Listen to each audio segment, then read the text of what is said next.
wabarakatuh. Puji beserta syukur marilah kita panjatkan kepada Allah Subhanahu wa Ta'ala yang telah memberikan beribu-ribu nikmat. Tidak lupa sholawat dan salam tercurahkan kepada Nabi Muhammad, keluarga beserta sahabatnya.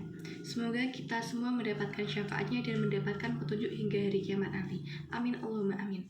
Perkenalkan, nama saya Resi Amelia dari NIM belakang 044. Di sini saya akan menjelaskan tentang purifikasi diri dan pembersihan jiwa.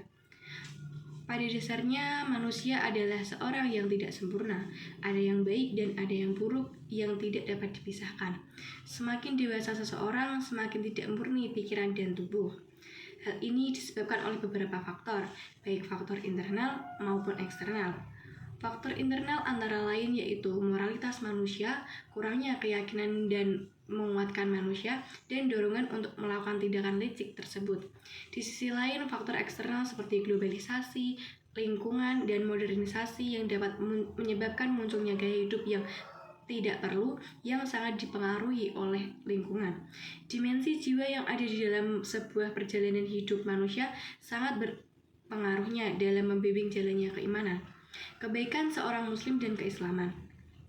Tazkiyatul nafs merupakan proses penyucian jiwa, pengembalian jiwa pada fitrahnya, dan pengobatan jiwa-jiwa yang sakit agar sehat kembali.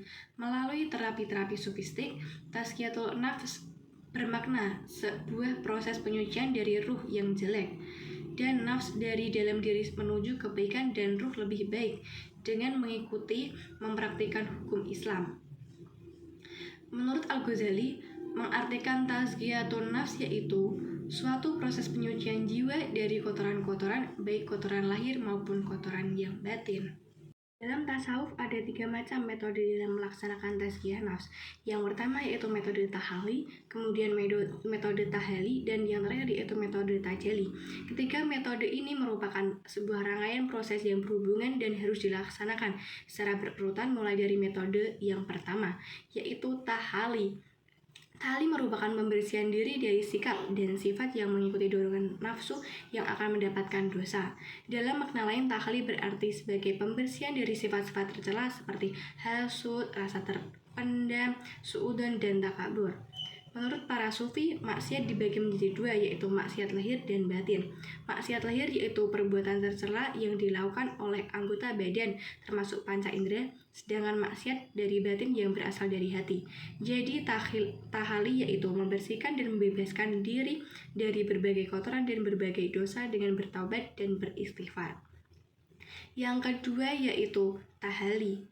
Tahali adalah proses pembersihan jiwa yang dilakukan dengan menggantikan sifat-sifat negatif dengan sifat-sifat terpuji melalui latihan yang berkelanjutan sehingga terbentuklah kepribadian yang mencerminkan akhlakul karimah.